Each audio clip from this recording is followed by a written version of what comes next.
Ինչպես արդեն տեղեկացրել ենք, Հայաստանի Հանրապետություն այցելեց ԱՄՆ փոխնախագահ Ջեյ Դի Վենսը։ Երևանում ԱՄՆ փոխնախագահի հետ համատեղ հայտարարության ժամանակ Հայաստանի վարչապետ Նիկոլ Փաշինյանն ասաց, որ Հայաստանի Հանրապետությունը Միացյալ Նահանգներից ձեռք է բերել V-BAT տեսակի անօդաչու թռչող սարքեր։ Վարչապետը շեշտեց, որ այս ձեռքբերումը նշանակալի առաջընթաց է հայ-ամերիկյան ռազմական եւ պաշտպանական գործընկերության ասպարեզում։ Փոխնախագահ Վենսի հետ այսօր ստորագրեցինք քիչ առաջ Հայաստանի Հանրապետության եւ Ամերիկայի Միացյալ Նահանգների կառավարությունների միջև խաղաղ նպատակներով միջուկային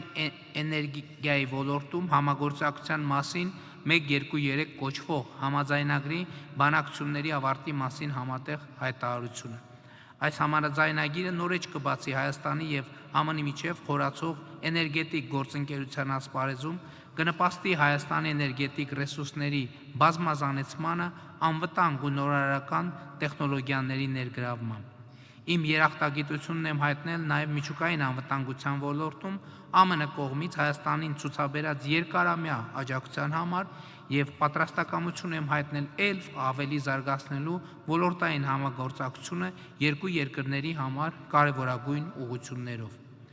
Նշանակալի առաջընթաց ենք արձանագրել նաև Հայաստան-ԱՄՆ ռազմական եւ պաշտպանական գործընկերության ասպարեզում։ Այս առնչությամբ զրուցել ենք Հանրային խորհրդի պաշտպանության եւ ներքին գործերի հանձնաժողովի նախագահ Վազգեն Ղազարյանի հետ։ Նրա խոսքով ամերիկյան ոչ մի ռազմական սարքավորում ժամանակակից ռազմական արվեստի մեջ չի դիտարկվում որպես ուղղակի սարքավորում։ Դա իր հետ բերում է փոփոխություններ, քանի որ այդ դրոնները ընդհանուր համակարգ են, որոնք ենթադրում են նաև մեր բանակում մեծ փոփոխություններ, որpեսզի այս դրոնները կարողանան կիրառել եւ այդ դրոնները ենթադրում են ժամանակակից մարտի ավելի ինտելեկտուալ մոտեցում։ ԱԹՍ-ները էտալոնային են, այսինքն իրանք ճիշտ ասած կոնկուրենտ չունեն աշխարհում։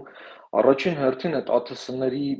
միայն այդ մեխանիկ ինժեներական համակարգի մեջ, այդ շարժիչների մեջ կա մի քանի պատենտավորված գյուտ աշխարհում։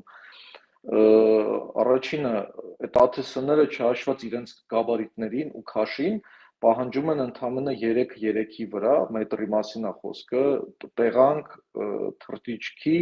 եւ վայրեջքի համար, այսինքն դա մեզ նման երկրի համար բավականին հեշտացնում է։ Ինչն է պատենտավորված, այդ դրոնը այսպես կոչված վտոլ համակարգին է պատկանում, ինքը ունի ուղղահայաց թռիչք, բայց իր բարձրությունը հավաքելուց հետո նա անցնում է ինքնաթիռային թռիչքի, դա առաջի գյուտերից մեկն է։ Նաև նրա մեջ կիրառված է արհեստական բանականության միջոցով կառավարման համակարգ։ Նրա խոսքով այս դրոնը շատ մեծ հնարավորություններ ունի։ Ոչ Հայաստանում, ոչ էլ տարածաշրջանում, ինքը տեղյակ չէ, որ ինչ-որ մեկն ունի այս դրոններից կամ նմանատիպ մի բան։ Հարցին թե կարող ենք սա համարել ԱՄՆ-ի հետ պաշտպանական համագործակցության խորացման նոր փուլ, Վազգեն Ղազարյանն ասաց, որ սա ոչ թե նոր փուլ է, այլ հեղափոխական փուլ է։ Եթե հնարավոր լինի դինամիկան այսպես պահել, ապա մենք ունենանք կարելի ասել մեր երազանքի բանակը մի մոտակա ժամանակում, նկատի ունեմ պատմական ժամանակահատվածում, չգիտեմ, 5 տարի կլինի, 3 տարի, 10 տարի, բայց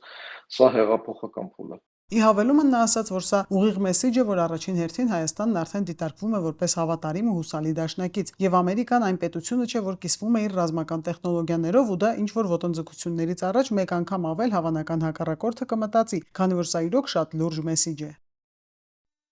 Հավանիչ տեսանյութը եւ բաժանորդագրվիչ նորությունները բաց չթողնելու համար։